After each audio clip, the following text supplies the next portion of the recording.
अस्सलाम वालेकुम, welcome back to my channel. जी, तो कैसे हैं आप लोग? आज थी बच्चों की बर्थडे, अनाबिया और ज़ैन फ़ातिमा की बर्थडे। तो जी, उसकी डेकोरेशन देख लें आप, बड़ी अच्छी डेकोरेशन की थी।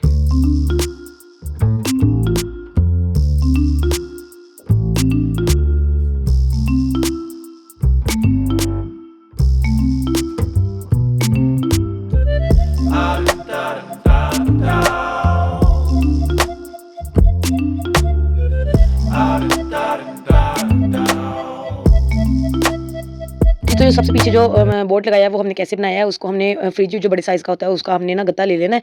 उसका गत्ता लेके सिंपल आपने उसको गोल कटिंग करना है, कुछ भी नहीं करना है, एक साइड का गत्ता ले लें और सिंपल उसको गोल कटिंग कर लें और उसके पीछे ना ऐसे उसके थोड़े-थोड़े से ना पीस काट-काट के लगा दें, ताकि ना एक तो वो गिरे ना और एक ना मज़बूत हो जाए ज़रा पीछे ना। और खड़ा कैसे करना है कि आपने सीधा उसको खड़ा करके ना दीवार के साथ पीछे उसके ऐसे ना ईंटें लगा देनी है, उसकी गत्ता ऐसे लगाना है कि ना उसके ऊपर ईंटें रखो, साथ जोड़ के। जोड़ा हमने इसको गन मशीन के साथ है। और साथ ही बर्थडे की कुछ चीज़ें थी जो लगानी थी, बलून्स वगैरह थे, 3 कलर के बलून थे इसमें। पर्पल था, येलो सा कलर का मस्टर्ड, और ये मेटालिक बलून थे, और साथ ही उसके ये टेबल शीट थी पर्पल कलर की, और साथ बर्थडे का हैप्पी बर्थडे का वो बैनर था। ये 2 और 1 और 2 था, क्योंकि एक बेटी जो बड़े वाली है वो 2 ईयर्स की होगी और जो छोटे वाली है वो 1 ईयर की होगी कंप्लीट। तो दोनों की इकट्ठी की थी, क्योंकि इनमें गैप थोड़ा सा ही है, मतलब कि 1 मंथ का गैप है इनमें। जो बड़े वाली बेटी है नाबिया फातिमा, उस वो हुई है 24 जुलाई को, और जो छोटे वाली है वो हुई है 24 अगस्त को। तो इसमें 1 मंथ का ही है, तो इसलिए इकट्ठी कर दी थी, क्योंकि आपको पता है कि सबके लिए आना जाना बहुत मुश्किल है, और इतना अरेंजमेंट करना दोनों की दफ़ा तो थोड़ा सा टाइम हो तो बहुत मुश्किल है, इसलिए दोनों की इकट्ठी कर दी थी। खाना वगैरह भी तैयार हो रहा था, और साथ ये नेट लेके आए थे, ये लगानी थी स्टेयर्स पे, क्योंकि इनका रूम है ऊपर, तो ये नेट जो है ये स्टेयर पे यूज़ होनी थी। हमने वो बोर्ड रेडी किया, उस बोर्ड के ऊपर हमने ये पर्पल कलर का ग्लेज़ पेपर लगाया है पूरे बोर्ड पे, और उसके ऊपर हमने ये हैप्पी बर्थडे का बैनर लगाया, और ये बलून्स का ना ये साइड पे लगाने के लिए आर्च बना रहे थे।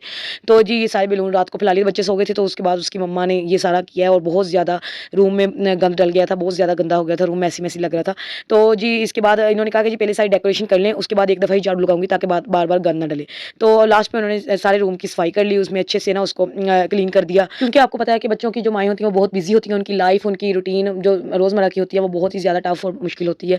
उनके साथ सारा मैनेज करना बहुत ज़्यादा मुश्किल। रूम क्लीन हो चुका था, डेकोरेशन हो चुकी थी, तो साथ ही बनाने थे बच्चों के लिए गुडीज़ बैग कह लें इनको, या कुछ भी आप कह लें। तो ये जी हमने रेडी किए हैं। इस पे सबसे पहले बल्ले-बल्ले लगाई है, निम्को लगाई है, एक हमने लगाया था इस पे कपकेक, और साथ इसके एक साइड पे ना बैंटी जो होती है बच्चों वाली, छोटे-छोटे बच्चों के लिए बनाई थी, ताकि बच्चे खाना अगर लेट भी हो, सेलिब्रेशन करने में देर भी हो जाए, तो बच्चे ना बोर ना हो, वो कुछ ना कुछ खाते रहें। साथ पॉपकॉर्न बना के ना वो छोटे-छोटे जो ग्लास होते हैं ना आइसक्रीम वाले, उनमें डाल के ना टेबल पे रखे थे। वो मैंने वीडियो नहीं बनाई, लेकिन आपको ना टेबल पे पड़े वो नज़र आ जाएँगे। तो ये एक बच्चों के लिए छोटा-सा आइडिया है कि आप ऐसे बच्चों को ना खुश कर सकते हैं। तो ये जी ऐसे एक वो आपने ले लेनी, स्टिक ले लेनी है, उसके ऊपर अगली साइड पे किसी भी टेप के साथ लगा लें, गन मशीन के साथ लगा लें, एक निम्को लगा लें, साथ कुछ भी जो आपके पास अवेलेबल हो, उस टाइम आप वो लगा सकते हैं। कोई भी स्नैक्स हो बच्चों के लिए, ताकि आप बच्चे बोर ना हो और बच्चे एन्जॉय करें। और बच्चों के खाने का भी सामान ज़रूर होना चाहिए, क्योंकि बच्चे फिर बहुत तंग हो जाते हैं कि खाना तो बच्चे सही तरह खाते नहीं है, बहुत मुश्किल खाते हैं। इस तरह की पार्टियों में तो बिल्कुल भी नहीं खाते। और दूसरा ये होता है कि बच्चे बोर नहीं होते। अगर खाना लेट हो तो बच्चे कुछ ना कुछ खा के ना अपने आप को एंटरटेन रखते हैं, खेलने के लिए कोई एक्टिविटी रख दें, तो माशाल्लाह से बच्चे ना एन्जॉय करते हैं। हर माँ ये चाहती है कि उसके बच्चे का हर लम्हा, हर उसका इवेंट बड़ा यादगार बने। तो ऐसे ही हर माँ की ये होती है, दिली तमन्ना होती है कि उसके बच्चे की हर खुशी जो है वो बड़े अच्छे तरीके से मनाई जाए। चाहे वो कम बजट में मनाई जाए, चाहे वो ज़्यादा बजट में मनाई जाए, तो हर माँ की ये होती है कि मेरे बच्चे की जो भी इवेंट है, उसका ज़िंदगी का कोई भी लम्हा है, तो बड़े अच्छे तरीके से मनाएँ। इस मेरे साथ ऐसे खड़ा था जैसे ये सारा काम ही ये कर रहा है। ये भी मेरे हमारे साथ जुड़ के खड़ा था, और ये कह रहा था कि मुझे बस चीज़ियाँ दे दो। हमने ला के रखी हैं और ये लेके भाग गया है।